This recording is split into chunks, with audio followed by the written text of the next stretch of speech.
Welcome to The Real Scoop. I'm Jane Nielsen, your host and realtor at Pinnacle Residential Properties.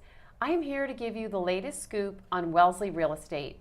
Today, I am pleased to welcome Amy Schramm, Senior Community Relations Specialist at the Office of the Better Business Bureau, and Robin Putnam of the Massachusetts Office of Consumer Affairs and Business Regulation.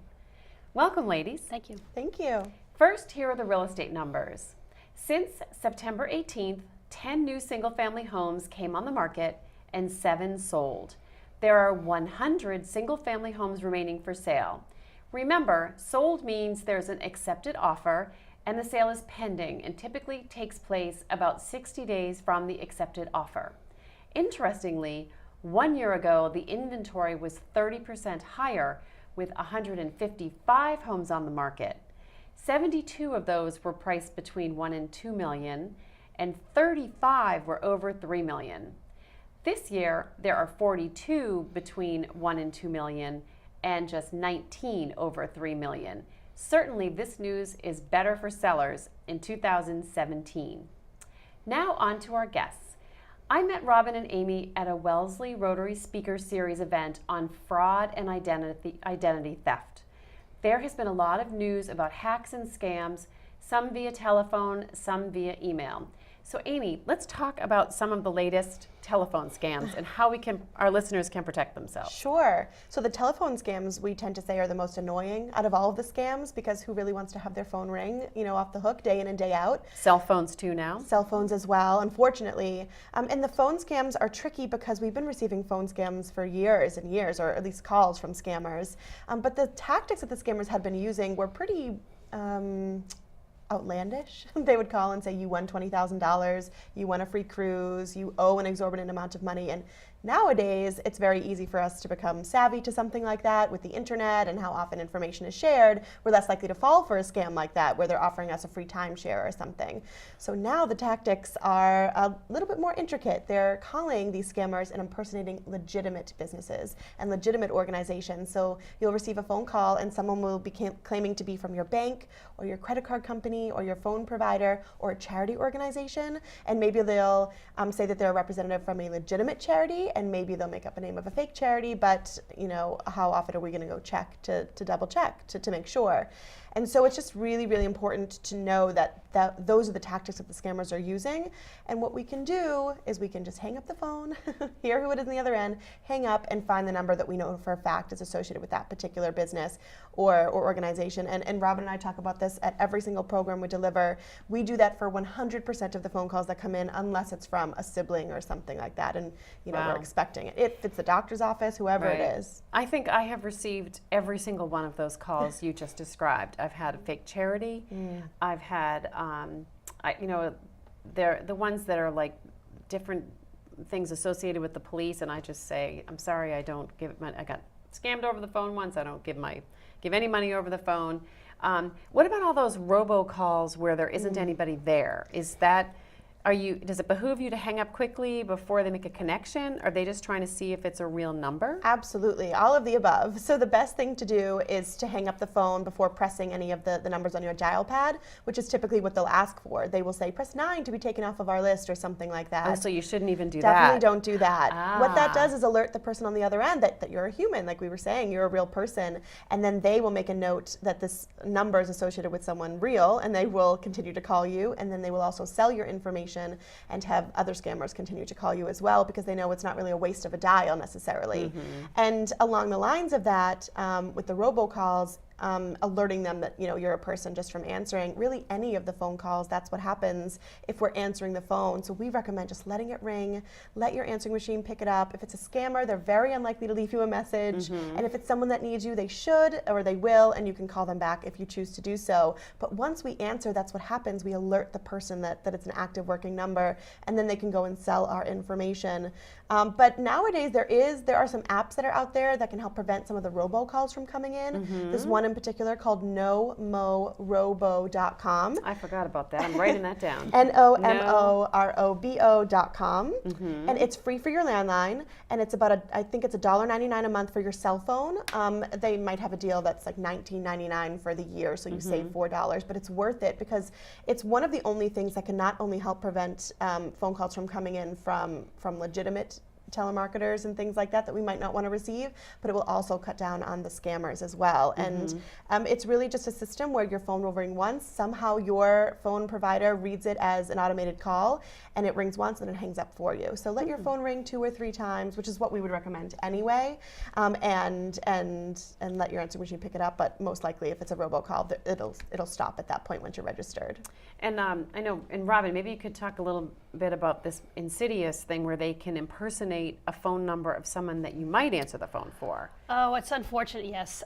The impersonations are horrible because you can buy a scrambling device online, and I think I looked them up and they're like $50. They're not very expensive, but you can scramble your own phone number. So when I call you, it might look like the police department is calling, or your real estate agent, or whomever, or your Visa, your MasterCard, the IRS, the federal government. And it's really frustrating because people see, oh, the IRS, and they immediately think, well, maybe I should answer that. Well, the federal government, the IRS is really not going to call you. The IRS never calls, yes. Well, they are, unfortunately, there's a little caveat that next year they are changing that. They have hired, from what I understand, they have hired a third party, but they're not going to immediately call you. You first have to owe money, and secondly, they're going to actually still physically send you 2 pieces of mail. So if you don't get mail and you know you've paid your taxes, they're not going to call you. So unfortunately, I've received the IRS call, I don't know, 10 times in the last month and a half. And it's this weird computerized automated voice telling me that the government's suing me, and I know it's not correct. So I hang up. But if you have paid your taxes and you haven't received anything in the mail, the IRS is not going to call you. If you really are that concerned, just find the local 800 number in the general Boston area and call them, or call your accountant, and do a little bit of back searching for yourself, so you can say, no, I'm sure I don't owe any money, and the government's not going to sue me. And for something like, say you have a Citibank credit card and you get a fake Citibank call, they're going to fish and try to get you to give away certain information by telling you that they have some of our information. Sure. Is that how it works? So how do you know when it's, again, really Citibank? Sure. Does Citibank ever call you? We really can't be sure if it's actually that particular bank or credit card company or whatever it is. And that's why we recommend hanging up the phone and finding the appropriate number and calling them back, because a lot of these scammers are smart and savvy, and there's a lot of information on the internet that can be found, our name and maybe what bank we do use. And when they call us, they make us feel very comfortable, and it's very common nowadays. The big old catch-22 of all of these scams that are circulating is that our banks are so closely monitoring our accounts, and our credit card companies are so closely monitoring that they might regularly contact us if they do notice a discrepancy. So the scammers are piggybacking off of that, and they know that we might receive a regular phone call from our bank if there's an issue, so they can call and say, we noticed an issue with your account, or maybe they'll ask us a question that we know we won't have the answer to. They'll say, oh, did you make a purchase at this store for this amount of money? And knowing that we're going to say no, and it will make us nervous, and then they'll say, oh, you know what, someone must have gotten a hold of your account information. We're going to go ahead and cancel your card. We'll send you a new one. And they're going to say this and make us feel as though they're helping us. Oh, thank you. But then then their next question is, what's your account information? Yeah, and they'll say, or they'll have your birthday and try to get you to give your social security number. Yes, exactly. Insidious. And it never takes as long as we think it's going to just hang up and find that number. And the scammers get away with so much of what they get away with because they don't think we're going to take the time to do that. And most of us don't, and that's where we fall into that trap of just giving away this information easily, because we become very comfortable in the dialogue with the person on the other end. So let's talk a little bit about, actually before I forget, IRS. Speaking of the IRS, my sister and her husband had someone steal their information and file a tax return, and they found out when they filed theirs before April 15th, and they said, well, you already filed and we already gave you a refund. Now, those of us who are self-employed don't generally have a refund coming, so I'm not worried for me. But is there anything you can do to keep that from happening? Sure. I would say try to file as early. File early. I mean, honestly, I mean, it's a terrible answer, but yes, try to file as early as you possibly can, especially during tax season when everybody's mailboxes are going to be filled with that manila envelope coming from, if you use an accountant. Yes. Make sure to be on the lookout for that, or why don't you go and talk to your accountant immediately and say, can I just have it, and take it yourself, because people will steal mail. And if they know that everybody in your block is going to be having your IRS information sent, they might try to steal your mail. I just think trying to be ahead of the gang and file quite early will help. Okay, and then on to email scams. So again, I get tons of these. I have fake people telling me they want to move here, and can I help them find a house? And you can just tell, like, the grammar is poor. Like you said, they might be using Google Translate or something, and you could just tell it's fake. I've had people call, oh, I'm traveling in Venezuela. I'm traveling through South America with my children, so I really don't have a phone number, or I'm like, so I'm already thinking, how are they going to think they're going to get money from their real estate agent here? But anyway, also I have gotten the fair share of this Ethiopian prince has left you, needs his $3 million and needs your help. So are there any other ones that might be less obvious that we should keep our eye out for? I'm not knocking Apple as a company, but I'm an Apple user, and I have a laptop and a smartphone. And I think someone has figured that out, and I get emails via Apple, the Apple company. It says apple@apple.com, but when I put I hover my mouse over the return address, it's not apple@apple.com, it's apple@764.gmail.uk. But unfortunately, when I just do a preview of the email, it's so perfect, it looks so legitimate. Hi, we noticed that you recently downloaded this new app for your phone, and I immediately think, did one of my nieces download something? Right. Nope, because I changed the password so they can't get onto my phone. But it's a receipt, and it looks perfect. It looks amazing, and it's $55.99 per month. And I'm like, whoa, I didn't order that. What's this? And it makes me stop and think, going, wait a minute. I have not downloaded any apps in months. So what is this? Or I mean, a couple of weeks. But I keep getting these same, oh, you've purchased a new app through Apple. And it's really, it's frustrating. So do they want you to click on something and engage you that way and put a virus in your devices? Click here and can we have your updated credit card information? So they may not necessarily be putting malware on my computer or my smartphone, but they're looking for my credit card information. Or can you just update your full address or your social security number? Well, even if I had purchased that app, they don't need my social security number. Right. So it is frustrating. Apple never needs your social security number. No, yeah. But it's unfortunate because I keep getting these weird emails, these app emails, and I forwarded them to their spam department. I mean, I don't know if it's helpful, but I try to, anytime I get weird spammy emails, I do forward them either to the company, if it's like my Visa, someone saying that they're my Visa, or I do try to either send it to the company specifically or the Federal Trade Commission. So it's just frustrating. You really need to be very careful when you open up these emails to say, did you really order that? And it can be challenging. Yeah, it's just like the phone scams. You can't really be sure if it's from that company, unfortunately, because these phishing emails, and that's what they're called, phishing emails, they look official. They look like they're from Apple or Verizon or Comcast or Bank of America. Better Business Bureau had one that went out that someone was impersonating the Better Business Bureau. What nerve. I know. And as a business owner, you might get nervous if you receive an email that looks like it's coming from the Better Business Bureau and it has the logo and the format and all of that, and it says, dear, business owner, there's been a complaint filed against you. Click on this link to find out how you can respond. And, you're going to get nervous. And the same thing goes for something like, the Apple scam or Verizon, where they say, click on this link to update your information, or we're going to change our pricing policy. And if you're a Verizon user or a Comcast subscriber, then you might click on it. And like Robin said, that's where the danger comes in. And then one of my, lately, I moved recently, so I got rid of a lot of things on Craigslist, some for free, some I sold, and I was shocked at the number of scams that came in just on Craigslist. So if you're a savvy Craigslist user, I think people realize that. But if you decide you're just to do one thing, then you've never done it, we should probably talk about how they should be very careful, because that's a tough one. I've had I've posted an item where they'll say they want you to want to send you a check, which obviously is going to be phony. So again, it was the same old thing. Like the language wasn't quite right, the grammar wasn't quite right, it wasn't specific enough. But I had a couple that were very convincing, asking about my addressing. They wanted my address because they were going to send me a certified check. Well, if I didn't know better, I'd be like, oh, cool, he must really want it. Except, but again, if it was, that wasn't so hard. But the one that got me recently was this, can I text? And it said, can you call me on my Google phone number? And I guess I hadn't gone to your speaker series yet.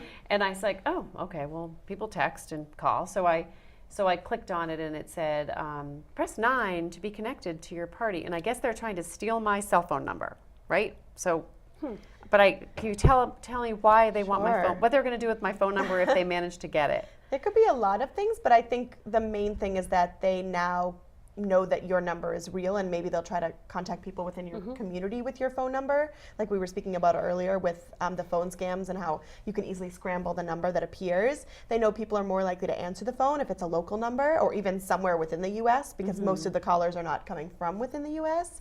And so they know that if it says Wellesley, we might look at the phone number and say, I do not recognize that number 100%, but it's coming from Wellesley. So it must be someone I know or someone that needs me. It must be my daughter at her friend's house calling for a ride because exactly. or something. Exactly. Yes. And that's where that comes into play. But those Craigslist scams, really any scam of that nature, unless you have heard somebody that's fallen victim to something like this, or you've educated yourself in a setting like this, or at an information session on scams, you really wouldn't be able to tell if it's a scam or not. You know, why, if you're selling a product and someone says they want it and they send you a check, and it could be very easy for them to say, oh, I thought it was $1,000. Oh, can you send me, the $200 back? I thought it was $1,000 and I sent you that. I realized it was $800. And while you're waiting for the check to bounce in your account, you've already sent them, the $200 back. And it doesn't seem like it's that much money that they might be looking for, but that's a big thing with these scams that we always talk about too.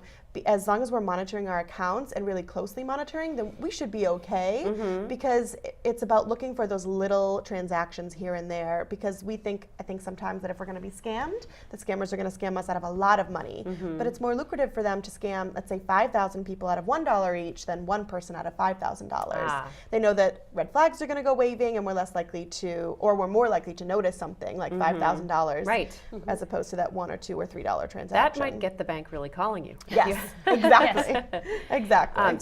So review your statements for credit cards and your bank accounts for sure. Okay, well that's great advice. And then we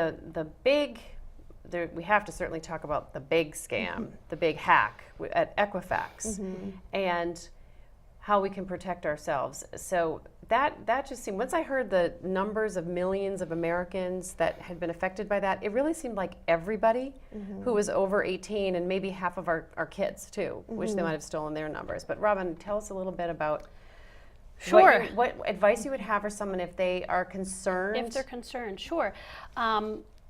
So data security enforcement does lie within the Attorney General's office, and they are actually dealing with it right now. If a consumer of Massachusetts is concerned, there is Equifax has a dedicated phone number, and I actually called it this morning to make sure you can actually get a phone number, an actual real person. And the call center is 866-447-7559, and they have people answering the phone from 7 a.m. to 1 a.m. 7 days a week.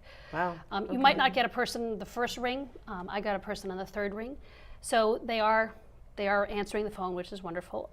And they also have a dedicated website regarding this breach, and it's www.equifaxsecurity2017.com. Important to know there was a scam artist who switched things around, and they put it out there that the Equifax website was Equifax 2017 Security. Ah, it- so close. So very Yes. close. So it really is Equifax Security 2017.com. And that's the one where you plug in yes. 6 digits of your social security number to see if you've been breached. And then Yes. I read this thing online. It said people were saying they typed in Bugs Bunny and 1, 2, 3, 4, 5, 6, and they said that had been breached. So what's a person to believe? I think it's your own comfort level. If you don't want to do it online, I completely understand. Why not give them a call? Surely do a credit check with the other 2 credit reporting agencies, and you can call them and say, I may have been involved in the Equifax security breach. I'd like to do a credit report check, and they'll run it for you. It is your own comfort, but I think if you really want to get it checked and you don't want to do it online, give them a call.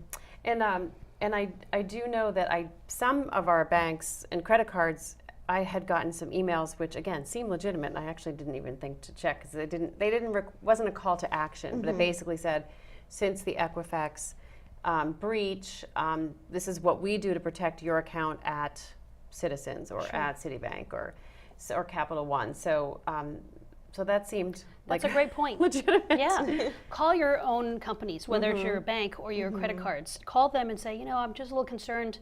Is there anything you need me to do? Just have a good conversation with whomever handles your finances that way. Absolutely. And I have one other question. For companies like Venmo and PayPal, and I know Venmo is owned by PayPal, and I started using them quite a bit for online purchases. Is that something that one can count on being secure? Is there any way to know if that's not secure? I don't think there's any one 100% secure company. I think using a credit card when you're going to be doing online shopping, if you're going to be using places like eBay or Craigslist or what have you, I don't have a problem with using PayPal. It is a third party, so I'm not necessarily giving you my credit card, but I'm going to be giving my credit card to, say, PayPal as a third party. So it's to me, it feels a little bit safer. Yeah. I mean, I'm sure anybody can get hacked, unfortunately, but I think that's the biggest thing. It's that as long as we're aware that right now there haven't been any major issues with either of these 2 companies, but that doesn't mean that there won't be. Like Equifax, for example, how could we have ever have imagined that this could have happened? But it did, and if something like this can get hacked, or NASA can get hacked, or whoever it is, as long as we're aware of that, then I think we're just going to be more cautious of where we put that information, because a lot of people use them, and it's not that they're not secure right now, it's just that these cameras are smart. They are and as long as we're aware of that, then we'll be okay, because then we'll act quickly on the other end of things when something does happen. Like Equifax, we're going to contact them and make sure that we're safe, and if we're not, what we can do to put that into action. But it's about a personal comfort level, I think. And a final note, passwords. I know I am guilty of using what I think is a very clever password, but I've used it in multiple places. So I have to go fix that, right? yes. Yes. Unfortunately. Okay. So usually when we ever mention passwords, we get very inappropriate people looking at us, giving us terrible looks, saying, you ask us to change our password? If you don't feel comfortable with using an online password keeper, I totally understand. You can write it down and keep it somewhere safe in your house. Create a spreadsheet, simple spreadsheet on the computer. Don't save it on your computer, but create the spreadsheet and save it to a jump drive.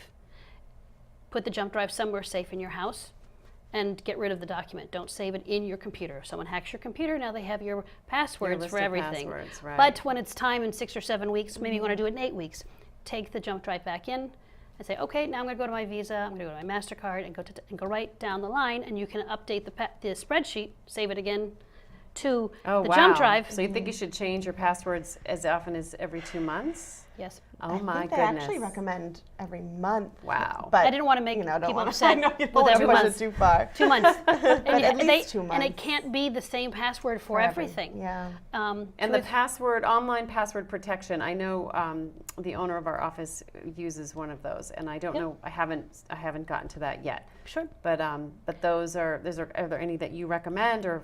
I can't recommend any specific company. I think if you want to use a paid online security system like that, do your due diligence. Go online to like the Better Business Bureau and see what the kind of reviews are, and see what you feel comfortable using. I used one for a little bit, and then I forgot the password, and then changed the password, updated it, and then I thought, you know what? I'm just going to put it on Jump Drive and make it so easy. That's a great idea. And then there's the ones that make you change it, and you're like, no.